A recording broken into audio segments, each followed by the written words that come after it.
So here we are for our daily Qualped Live talk show, live streaming talk show, and today I want to look into, I want us to discuss and have a conversation on what is the kind of world that is emerging in post-COVID. So tomorrow, as tomorrow unfolds, what kind of world are we entering to post-COVID? And this is something that we need to take serious consideration for, because we don't want to be caught in a world that we're not prepared for. So part of this live streaming show that we're doing is also, in one way, it's to form a community and a conversation around our company, the vision, why we exist and what we're doing, but also it's because we do a lot of research and a lot of writing in the company, we want to share the information and the knowledge and the wisdom that we come up with about the way the world is operating today and the way the humanity is going post-COVID, what is going to happen. For example, a very important thing has happened in the past week. In the past few days, two important things happened on the global stage. Two very important things. One is there was a global tax. This has never been done in history before.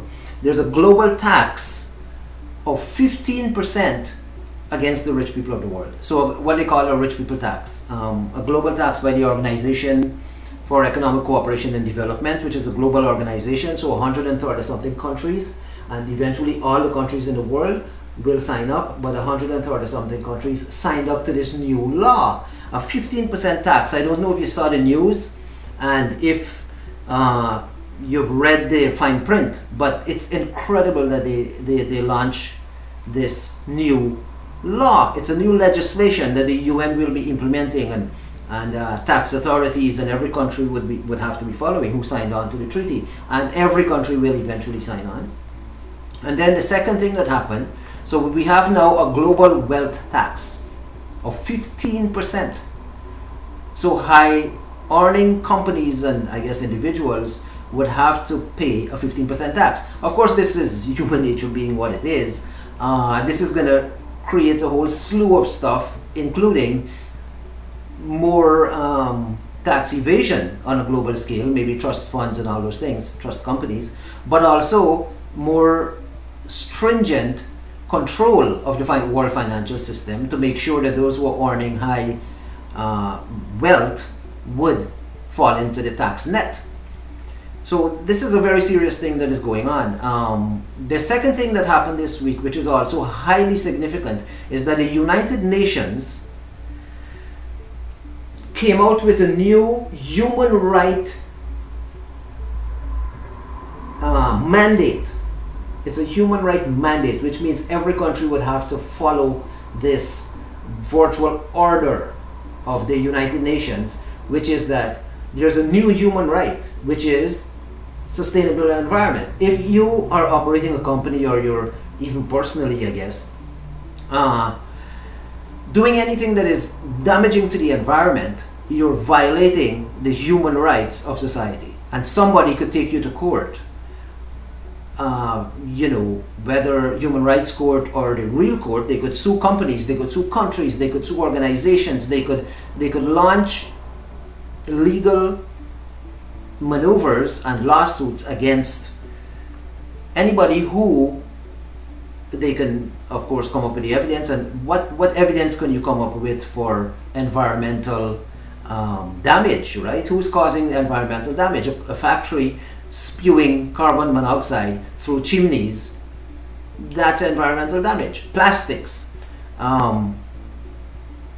containers for food from the restaurant industry strewn about the place, that's against environmental sustainability. So we will see the ripple effect, the repercussions from these two laws this week, which is one, a 15% tax on the global wealthy, the rich people of the world.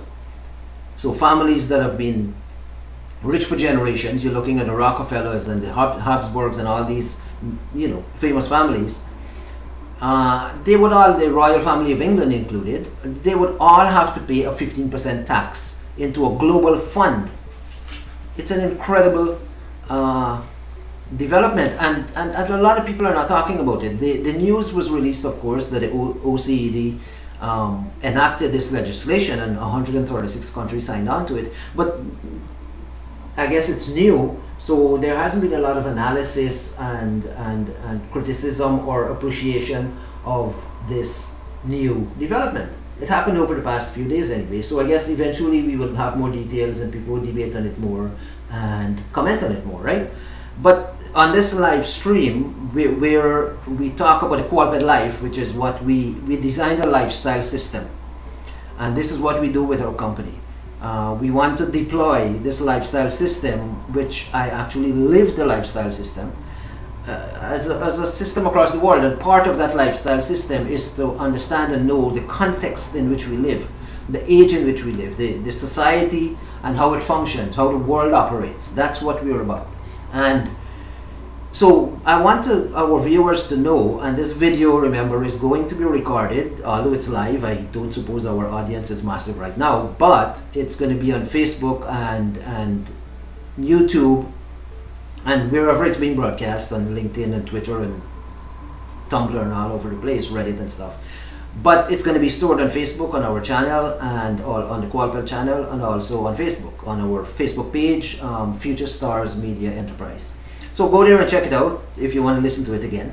But I want to really zero in on the fact that we are living in a world that is being, the changes that are happening, the world system is being pulled from under our legs, right? It's like the carpet being ripped out from under us, and it's not a bad thing. I'm not saying it's a bad thing. I'm saying it's a very, very good thing. I actually like what's going on, and I think the intention behind it is actually humane and caring for the marginalized and the people in the world who are going through a hard time, who for decades, generations suffered poverty and marginalization and victimization. That era we're trying to bring to an end. And so I think it's a positive thing. But we have to prepare for what's coming, and that's why I think we need to deal with these things on our live stream show, the Qualped Live Daily Live Stream Talk Show. The Qualped Live Daily Live Stream Talk Show.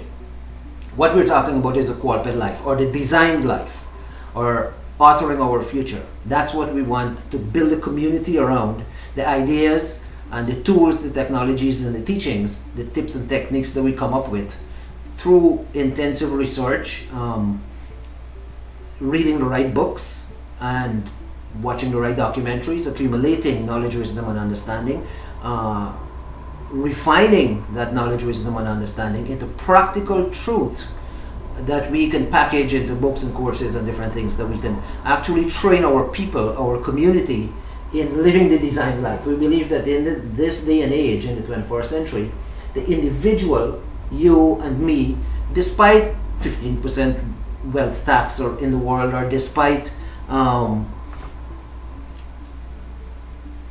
human rights, the environment becoming a human rights issue, despite all those things, the individual is very, very much empowered in this day and age, and that's what we want to zero in on. We want people to get the idea that they're not powerless, but they're powerful. Greta Sanborg, who is from the Scandinavian part of the world, would be happy with she's a 14, I guess 15, I don't exactly know how old she is, but she's a young teenager, and she's been taking on the global weight of environmental destruction through the past 100 years of the industrial age. The industrial age really uplifted man in terms of capitalism and raising our standard of living. However, there was a sacrifice for that. There was a payback for progress that we achieved, that the global family achieved. There was a payback for the progress, and that payback, that sacrifice that we had to pay, was environmental damage. People who deny the fact that climate is changing, or that we are in the midst of a climate change, catastrophic climate change, cannot deny the fact that if you run the world for 100 years and you have factories everywhere producing all kinds of stuff for kids, for women, for men, from cars to shoes to clothing, if you produce everything you want, things were packed on shelves in supermarkets globally, And then when China became rich and India got into the global economy and Brazil and South Africa, those emerging societies, we saw malls open up everywhere, and these consumer items, things, billions and billions and billions of things. How many things are on Amazon for sale? We made stuff, and yes, it improved our life, our living standard, our quality of life, but we paid a price for it. And the price that we paid for it is that the climate became unclean, and we need to clean up the climate. And I'm not advocating for the environmentalists or the clean climate agenda. All I'm saying is this: after 100 years of industrialization, the very word industrialization means you pour carbon monoxide into the atmosphere of the earth, and it got trapped in the atmosphere. At one time, the ozone layer was a big problem. There must be some side effect. There must be some impact on the earth, on the terrain of the earth, and on the atmosphere, on the very air itself. We poured poison and toxic gases into the air, and we were, generations of us are breathing that air in. For the past 100 years, humanity is breathing that air in, putting in all the toxic stuff in our body. The remarkable thing is, we've improved our standard of living, and healthcare has improved tremendously. So we don't see, for example, longevity, how long we live, has been increasing. So despite the environment being damaged and us, radiation and all those things, we still have a good quality of life. We still improved our quality of life, and we still improved our longevity. And here is the issue. We want that to continue. And if we don't continue it, the world is slowly warming up. After 100 years of pouring pollution into the air and making the atmosphere unclean, and the earth, the very earth itself unclean, the water system unclean, the oceans and everything, there must be some impact. And that impact will affect maybe not us, but our generations to come. Our children, our grandchildren, and we must care about those things. We must care about the future. We can't live existentially and think, oh, today I'm going to have fun and enjoy life, and tomorrow they will deal with whatever consequences we leave in their hands to handle. The thing we're doing with this talk show, the reason we're doing it is because we want to make a difference. And what we're talking about here, we don't see it anywhere else. If somebody else was doing it, we would not do it. We would be happy. I'd be watching it. But because nobody else is taking on this kind of conversation, nobody else is facing the tough issues and say, you know what, let's have this conversation. Where are we going? What is happening after COVID? What kind of society are we moving into? And what is the context of our lives? And this is the crux of the matter. The context of our lives, the context is changing so much, drastically, but we don't realize it. Change is something unless there's a traumatic upheaval or a sudden change. We don't realize that life is changing, that the world system is changing. But it is changing. And so in the whole COVID period, even as people freaked out about COVID and what is going on, and people are puzzled, and they made it in some lab, and which I believe that happened, by the way. Anyway, even as all those things are happening, society is going through a phase of what we've done since civilization began. We're changing, but we don't realize we're changing because we expect change to be fast and rapid, and we see it happening before our eyes, but change never happens like that. It's slow, it's gradual, it's unseen. The context moves like invisible clouds, and you don't see it, and the next thing you know, there are different clouds around us than yesterday.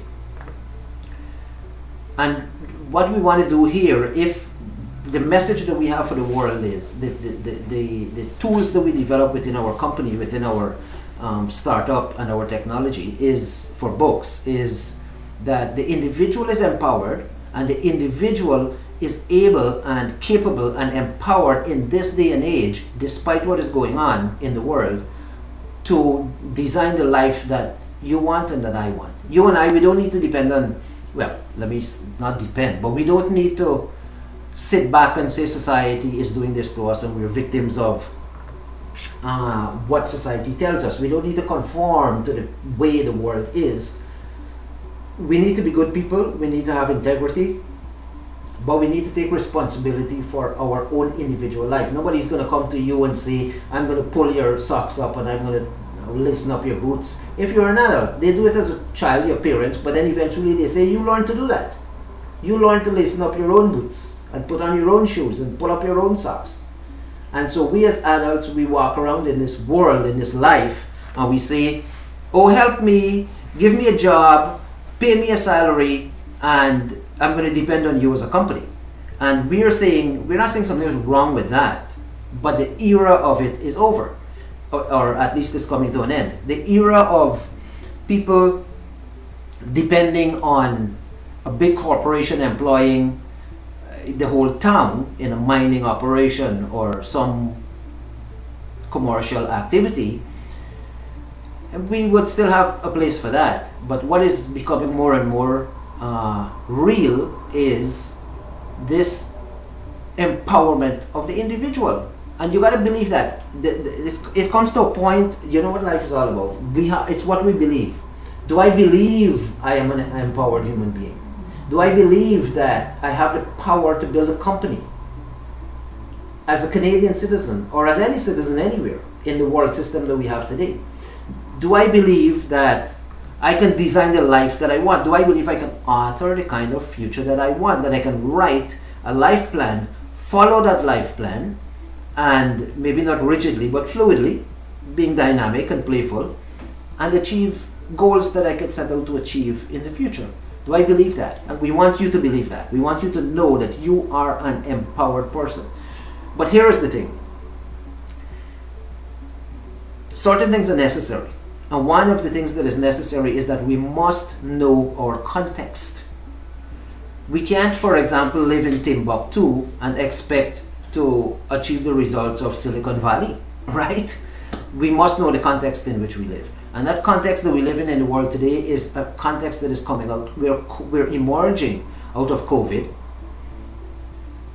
And however COVID came about and whatever caused COVID and whatever freedoms we're losing and surveillance society and all those things, take into consideration whatever factor we need to take into consideration with sense, but see how we can fit into the context that is emerging and come out of that context as champions, as winners. That we don't become victims, that we don't become losers, that we don't fall apart, and our lives go to waste. And we hope that we can be a catalyst through this show, and I'll be having guests every so often. Eventually daily we will have guests, but a big part of this show would be me talking to a group of people who are like-minded with us as we build a community to go out into the world and say to every human being of the 21st century, as many people as we can, and online we can build a global platform, and that's the goal, that we build a global platform where we can talk to people and say to our community, people who resonate with what we are saying, that hey, let's work together, let's join hands, let's cooperate, and let's cause something different in the world. Let's cause something new, something amazing, where the individual is empowered to design their own life. The individual person is empowered to author the future that they want, instead of stumbling into a default future that somebody decided, a religion or a tradition or parents or culture. A lot of people say, oh, that's my culture, I can't get out of it, right? That's my religion, I was born in it. Well, not really. You're an individual, and yes, you might, if you believe that you have to follow your traditions and your cultures and what your generations say the path that you should be on, that's fine, it's your choice. What we're talking about here is the ability to make the choice, the ability for you to make a choice as an individual, to take responsibility and say, I'm going to design a different future. I'm going to invent the life that I want. I am going to create and design the person that I need to be to make a contribution to the human family. I will not live on the face of this earth for 60, 70 years, 100 years maybe, 120 if healthcare continues to exponentially increase and improve with, Kurzweil and all his technology stuff at Singularity. But the point I'm making is that we live in an age and a generation where at no point in history,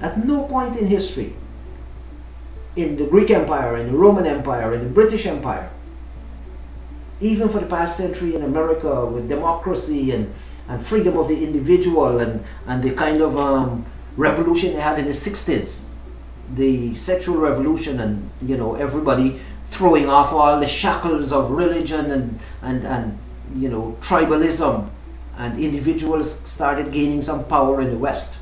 Even through the century of the America, this day and age was not there, where the individual person is so empowered. So let me mention 3 things that empower you today. You can leave this live and go right now online and find the best books ever written by the human mind. From Socrates and Plato, Tolstoy, Dostoevsky, you name it. Freud, all those books and knowledge, they're available online, guess what? For free. You can, just like we listen to music and we watch movies on Netflix, knowledge is even more pervasive on the internet. And we can absorb that.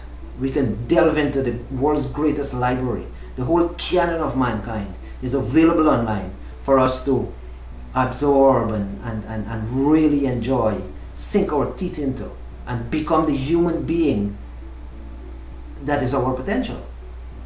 That is one thing that empowers us. The second thing that empowers us is the internet. The internet is a global force of democracy. I can do this live right now and reach people all across the earth. I mean, of course that's not happening, but we gotta promote the show so that happens.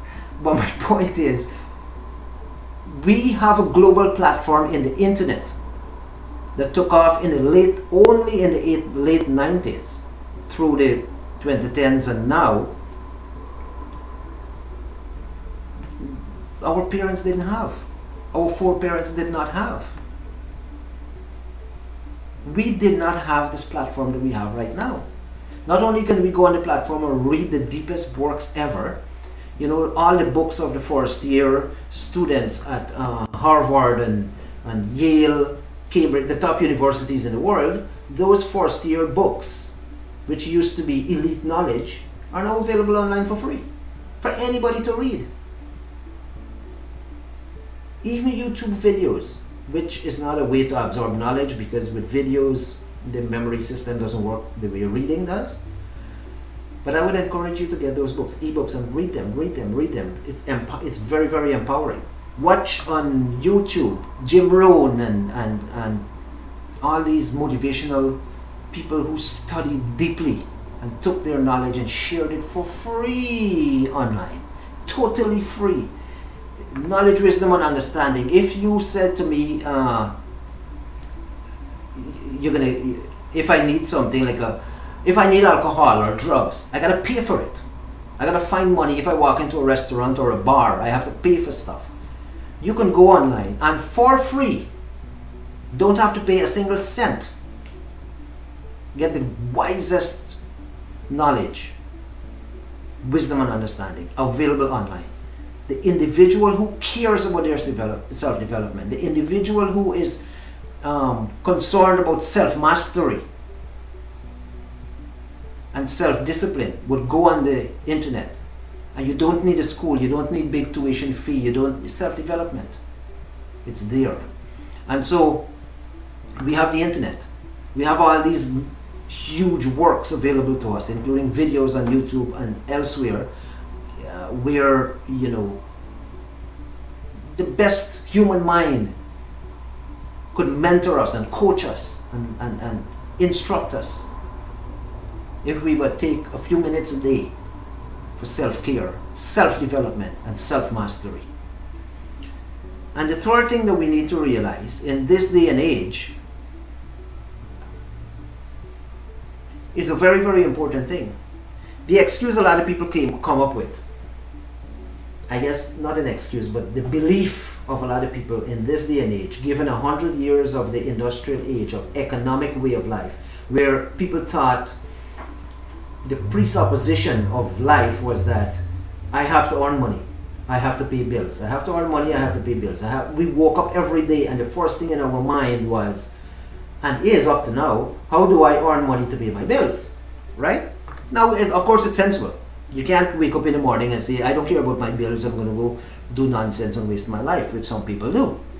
But I'm not talking about that. But I'm talking about a paradigm of the world in the industrial age was an economic paradigm. It said care about economics, care about paying bills, earning money, acquiring stuff, building a big house, buying a nice car, change the car every 3 years, and when you get too tired with activity, your furious activity every day, working, driving, commuting between factory and home and all that. After a while you get tired and you sit in front of the TV that you're paying the furniture store for over 2-3 years, and you watch movies, you get tired, you go sleep, you wake up the next day, you start the whole thing again. Now, that is not going to be the world that we have post-COVID. In a world that says the environment is a clean, sustainable environment is a human right, in a world that says there's a 15% tax on the rich and the wealthy, in a world that says clean climate and 19 sustainable development goals by 2025, in a world that says there needs to be a great reset, a phrase that came from Prince Charles, we're in a different ballgame,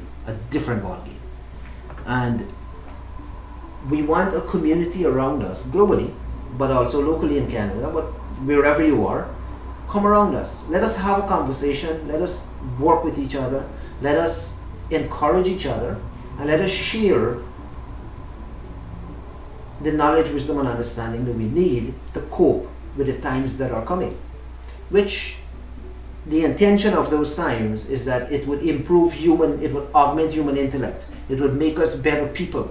Even the robotics industry and AI and VR, virtual reality and augmented reality with the glasses and all that. It's all the purpose of it, the hope of it is that this world of technology and progress would improve human life, improve a very important thing, who we are as human beings. And this is a key question we deal with on this show. What does it mean to be a human being? What does it mean for you to be a human being? What does it mean for me to be a human being? What it means for me to be a human being is, instead of me going now and having fun somewhere, I would sit in the studio under hot lights and talk to you. And whoever listens, listens. Whoever doesn't listen, doesn't listen. That's not the point. The point is not being a star on a show or having an audience. The point is sharing what we have with whoever would listen. The only thing we have in this world, in this life, the main thing that we have, we don't have the guns and the things they use for violence, the warfare and everything. Those things, as much as they change nations and they change history, what has impacted human civilization is one single thing: words and language. Words and language. That's what we have. In fact, there's a scripture in the Bible that says, God said to the prophet, "Come to me with words, bring words to me, and repent of your damaging your own soul, and take words and repair yourself." This is a philosophy this whole company this whole movement that we operate is based on. That the only thing that would bring healing to the human being, that would enhance who we are as human beings, are words. And so I bring words to you through the media of this talk show. I bring words to you. I bring language. I absorb the ability to write and say things, to think things. And that's what I bring to you, that's what you bring to me in your feedback. All we have is words. And so at the end of the day, we see how simple life is. Life is very simple. If we master words, we master language, we master life. We master our hormones, we master our soul, we master our heart. We don't live as wild creatures. We learn how to exercise self-mastery, and we self-develop. We spend our days 2-3 hours a day in exercises that cause us over time to develop mastery over the self, over the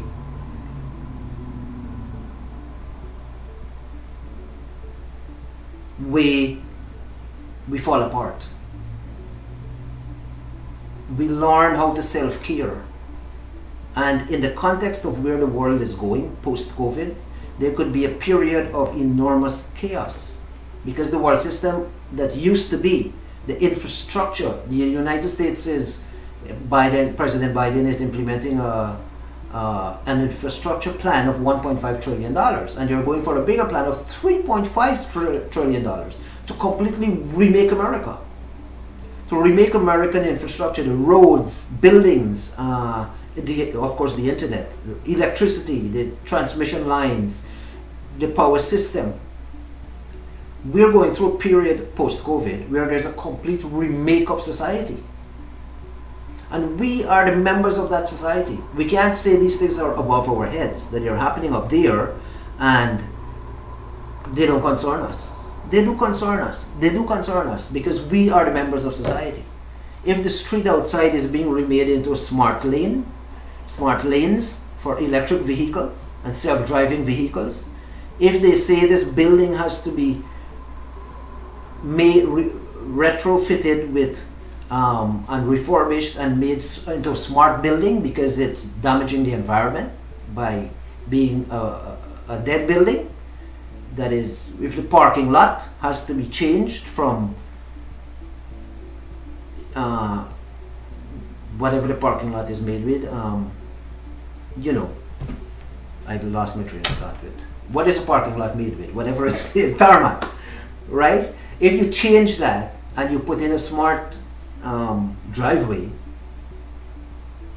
and you improve the environment, then it's a good thing. So what I'm saying is we are moving into a new society, a new paradigm, a new mentality, a new context, and we as individuals are planted in that context. And if we don't know the context, we would fall apart. There are people protesting all over the world against COVID, against passport vaccine, they do it because they don't understand what's going on. They think they understand what's going on. But behind the scenes, you have people, a global elite, including the organization that is called the Elders, who are brainstorming. They're the billionaires like Bill Gates, who people say is the Antichrist, and he's doing all kinds of, he wants to reduce population and all that. These guys are so wealthy, money means nothing to them. What their heart is, how could we improve humanity? Ray Kurzweil, who's working at Singularity and at Google and all these organizations, universities everywhere, they aim to improve society. Now, human nature being what it is, I'm not saying they are gods and they would improve society. I'm not saying they would make things forever better. Maybe not, obviously not. But they're trying and the intention is good. And so we want to take stock of who we are within the context of, what time is it? Okay.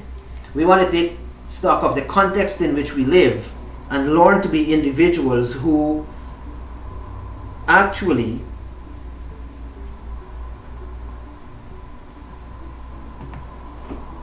know how to live this life. You want to be a person who knows how to live this life. And we don't expect you to stand alone. We don't expect to stand alone. We expect you to stand with us, and we want to stand with you. We want to come alongside you and say, we're going to do the hard work. We'll read the books. We'll acquire the knowledge, and we'll share it with you. All we need you to do is believe that you are empowered, that you can design your life, that you can write your future, that you can author your future, and that you can achieve the potential, the magnificent, miraculous, amazing potential of the human being. We live in a world that for 100 years has said to people, get up in the morning, drive through traffic, spewing carbon monoxide from your machine, the car, stay at an office monotonously running a machine all day, drive back home, park yourself in front of TV, sleep, and start the process all over again. And after World War II, even before World War II, generations did it. 2, 3, 4 generations. From my grandparents onward, that's what they did. Even my generation. We are now coming out of that. Now, there are a lot of things. I'm not saying we live in a perfect world or the world will be perfect. What I'm saying is, if we empower ourselves, because we are empowered beings, but we have to do the work, we have to be smart, then we are masters of our future. We are masters of our own domain. Truly, and that's how God created us. Not to be little gods, but to take dominion over our lives. To take dominion over the fact that I'm a human being, and what do I do with this thing? What do I do with the fact that I'm a human being? Do I listen to the world system and owe the bank for 30 years and have to pay mortgage for 30 years to the bank and pay all that interest rate? Do I live and consume stuff and help make 3,000 people out of 7.8 billion people billionaires? That's not who the human being was designed to be. The human being was designed to take dominion of my life and make something out of that life. That's what we're doing here. So the show is called, I'm starting to wrap up now. The show is called The Qualped Life. And let me talk quickly about Qualped. Wait, before I get into Qualped, what Qualped is all about. I want to, every show that we do, we talk about a book that we would have benefited from. One of the books that I really benefited from was this book. Let me see if I could. Yeah, you can see the title of it. It's called Future Wealth by Stan Davis and Christopher Mayer. And it's an old book. It's like 20 years old or something. But this book was so instrumental in shaping the ideas and the concept of Qualped. I mean, many books did it, but this was one of the important books. And one of the things that this book says is, like, if I may indulge me, let me quote something quickly. This book was published back in 1998, right? Towards the end of the century, last century. And so way back then, you're looking at over a decade ago, this is what these guys said in this book. We as human beings must compare our employment opportunities, so our employment and economic rewards, means our wages and salaries and the money we were earning, in terms of wealth rather than income. And on this show, we're not preaching materialism. We're not talking about money. We're not talking about acquiring things external to us. We're talking about being a human being as we're designed and created to be a human being. And if we walk around with the idea that I'm an income earner, I reduce who I am as a human being. That's what I came to believe. If we walk around thinking I have wealth within me, but the wealth that I have within me, according to this book, that wealth is called human capital. It's human capital. My skills, my smarts, all the things that make up who I am today, they are my human capital. And the human capital is what constitutes my real wealth. And I don't walk around thinking, oh, I'm earning an income. I walk around thinking the mindset, the paradigm, I'm a wealthy person, human being on this planet, and what am I doing with it? Okay?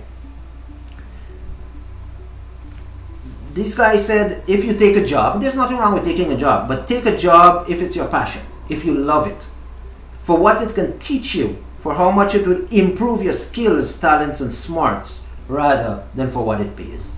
These guys said this thing long time ago, years ago. It's not hard to see how this changes the job interview even. or indeed who's really interviewing whom. Instead of a potential employer asking, where do you see yourself in 5 years, you'll ask the employer, if I invest my mental assets with you for 5 years, then how much will they appreciate? How much will my portfolio of options, career diversification for example, it grow? How do you intend to maximize my talent? With what star talent and staff will I work? This is how these guys, the mentality, the paradigm is so different. And this is what informs this talk show, the quality life. The human being can't function any longer post-COVID in a world where we become victims of a system, a world system, an economic system. We have to dominate that system. We have to rise above and see our own individual empowerment. The world system needs us. We don't need the world system. The economic system needs us. We don't need the economic system. And we don't live for economics anymore. We live for our smarts, our human capital, developing our assets. And so they talk about wealth, the wealth that we walk around thinking I'm wealthy instead of I'm earning income.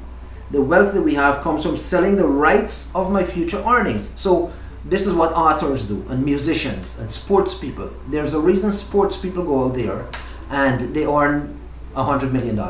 Soccer players, basketball players, boxers.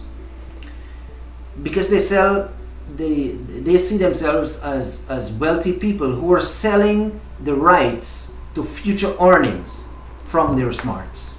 Do you get it? So as an author, as a writer, I invest in the future. So I write a book, I publish a book, and against future sales, the publisher pays me royalties and also a retainer or upfront money, right? In terms of economics and money, a simple thing like that, change of mindset, makes an enormous difference in who I am, in who you are as a human being. We become different people. We become different members of society. We become different members of our own family. We talk differently to our friends. We bring something different into the lives of the people we associate with. We bring a richness. We bring something that improves my life in associating with somebody else as much as they are improved by me being in their life. This is how we want to start approaching tomorrow, post-COVID world. Not saying we went through a pandemic, we suffered so much, we're victims, we go back to the old ways, we get a job, we pay for our bills, we retire, and that's life. It doesn't work. It doesn't motivate us. It takes away the dignity of who we are as human beings. Let's restore our dignity. If you can get hold of this book, there are many passages I can read from it, but I don't want to bore you, so I wouldn't get into that right now. But I would encourage you to see if you can get hold of this book on Amazon maybe, or your local bookstore. Future Wealth by Stan Davis and Christopher Mayer, and absorb what they say about how we should live in the new world emerging, the technological world, the world of the future. So this is a daily talk show. We didn't do it over the weekend because it was Thanksgiving weekend in Canada. Happy Thanksgiving for those who celebrated. Every day we're going to be here talking to you. We're building a conversation. It's going to take time to build up the audience through YouTube and Facebook and everywhere. But we are confident that what we say will resonate with enough people that we would build a community that eventually becomes global. And the tools and the teachings and the techniques and the technology that we have in our company we'll make available to the world. And it's going to make people's lives very, very different. It's going to improve a lot of us, including myself. We're not giving, we're interacting and sharing. That's what this is all about. So the Qualped Life show is about one thing: quality of life. How do we improve our quality of life? So the word Qualped actually means quality of life personal designer. So we have a series of stuff that we developed, including technology, that contribute to how we design, how we shape, how we develop, how we create the quality of life that we want. Okay?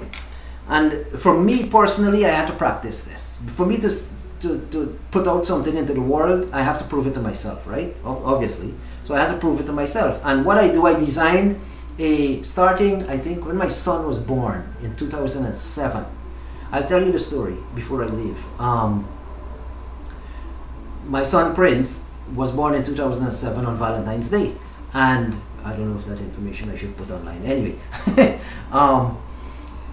he's a baby. Here's my boy in the world, and I'm thinking, I want to build a world that he can grow up in, or at least contribute to building a world that he can grow up in and have a quality of life, a life that is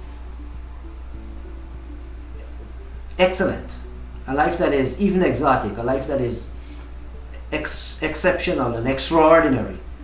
And of course, I don't know how to do that. And so I spent, we were living in a condo in Toronto, and I remember in 2008, so he was a few months old, well, maybe a year old, and no, he was before a year old. I went into a time of meditation. I did a fast for 7 days, and I went into meditation, and I said, let me discover from within me, and within researching and reading, a new vision for life, for my life, that I can pass on to my son and my future generations. And in fasting and reading and studying, I was deep into the Bible, for example, because I'm a deep Bible person, believing that the Bible is the textbook for life, not a religious book. I don't believe the Bible is a religious book. I believe the Bible is the textbook for the life of the human being. It has everything in there to instruct the human being how to live. In fact, everything we do came from a deep absorption of the secret knowledge in the Bible. It has what Northrop Frye called a great code and words of power that are not available on the surface, on the graphe of the Bible. You got to go deeper. The kerygma, the rhema, and in those deeper crevices of this great library of 66 books, there are a lot of secret knowledge that even secret societies practice and they found. But anyway, I found within this time period of fasting and searching the textbook for life that quality of life is what we should aim for. And what the gift that I could give to my son is, how does he improve his quality of life from when he's born in 2007 to now, for example, when he's older in 2021, or when he grows up next 10 years, for example, and becomes an adult himself. What am I doing what vision can I bring forth? What vision can I birth to give him this world that is different from the one I grew up in? And over time, from then, it's been a long time, but the whole idea evolved through study, through meditation, into what it is today. And the idea was design tools and technologies and teachings that I can pass on to my son to say, here is how you can design your quality of life. And then I thought, why am I doing it for him? I should practice it, right? Which is obviously the way to do it.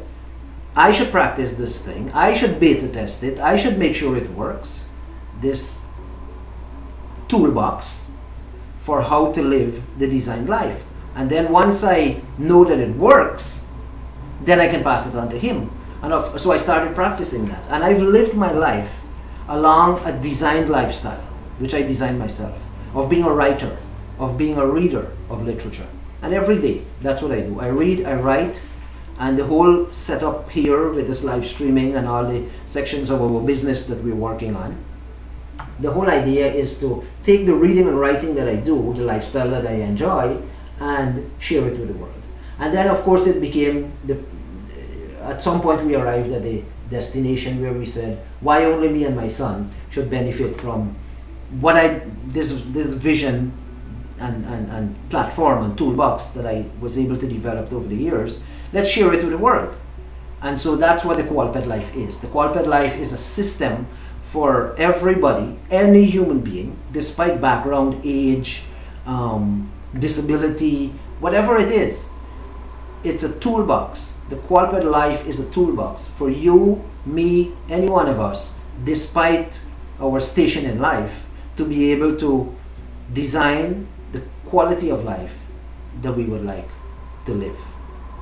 It's an enormous gift to have a human being come on the face of the earth and the world system to say to them, you can design the life that you want and you can live the life that you want, and you don't have to subject yourself to a system that is brutal and oppressive. And there's no company in the world that is doing this. Not Google, not Microsoft, not Apple, not Facebook. None of them is designing or showing us how to design the quality of life that we want and how to alter our future. How we can write a life plan, develop goals, and achieve those goals. So that's what we're setting out to do. And of course, the answer is, a lot of people would come up and say, you're absolutely crazy, right? Who would attempt such a thing? Only a crazy guy.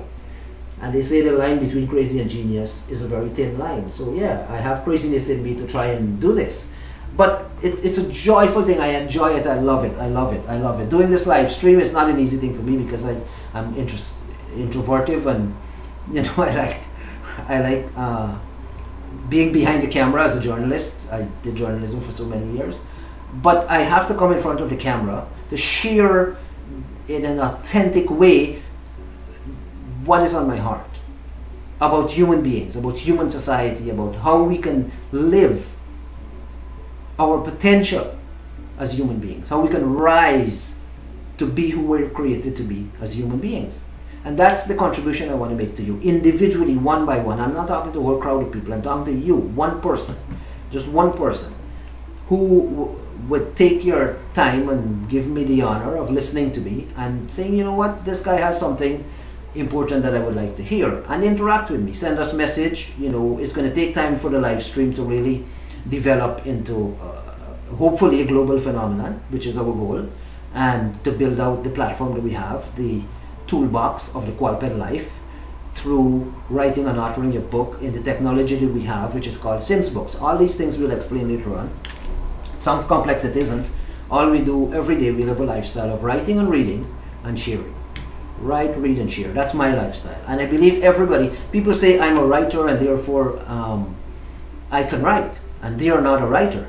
Well, let me tell you something. As a writer, and I want to get this message across over and over and over and over again, you are a writer. Every single human being is a writer.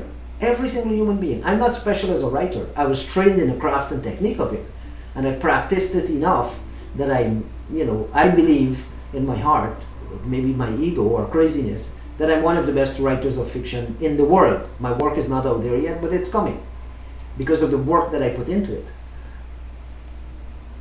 If you practice, just like if you practice running, jogging every day, you become good at it. If you practice playing the guitar, you become good at it. The same thing, if you practice every day writing, even 100 words a day, you develop a body of work, and you become better and better at the craft and art of writing. It's a learned thing. It's not something that, yes, you're talented one way or the other, you have degrees of talent, but as a writer itself, every human being is a writer. Here's why I say that. Every person on the face of the earth, because we now have universal nursery and primary education globally, which is one of the goals of the Sustainable Development Goals for 2025, is that we would have universal secondary education. But right now we have universal primary education and nursery education. And what do kids learn in nursery school? What did we all learn in nursery school? The alphabet. We learn whichever language you're speaking, whichever country you're from or nationality. We learn in kindergarten the alphabet. First thing. The first thing we learned in our head was to count from 1 to 10 and learn the alphabet. And then we spend the rest of our lives ignoring the alphabet. Don't read, don't write, don't use language, don't love words, don't like to tell our stories, don't want to put our book out there, shy about exposing ourselves to the world, and refusing to be self-expressed. This show is me being not only self-expressed but vulnerable, authentic, and real. This is not a show I'm putting on. It's me saying to the world, I developed something when my son came into the world, when he was born, for him, and I saw that it was a good thing, and I decided that we're going to spin it and work it into something that we can share with the rest of the world, because I think it's a good thing. It's the Qualped Live daily live streaming talk show, and we'll have guests telling their stories as we go along, and more you will learn eventually, come to be familiar with, is how I should put it, what we're all about: the designed life, authoring our future, and maximizing who we could be, our potential as human beings. We answer 3 questions. Who am I as a human being? What's possible for me in the future? And what are the fruits at the end of my life? What do I leave for humanity? What is my legacy? Those are the 3 questions this show is based on. So I'll see you again tomorrow. Hopefully, if you were busy, you couldn't watch the entire thing. It's recorded on YouTube and Facebook, on our Facebook page, Future Stars Media Enterprise. And I'll see you tomorrow. Tomorrow we'll talk about a different book. In fact, I should talk about this book where conspiracy theories came from. Hope and Tragedy by Dr. Carl Quigley. If you remember, I'll bring it tomorrow to the office and the studio and we talk about it. But I want us to understand that we're empowered human beings, we're empowered individuals within a certain context, and we must know that context and maximize who we are in this 21st century, this technological age, even as COVID is winding down. Thank you for listening, and see you.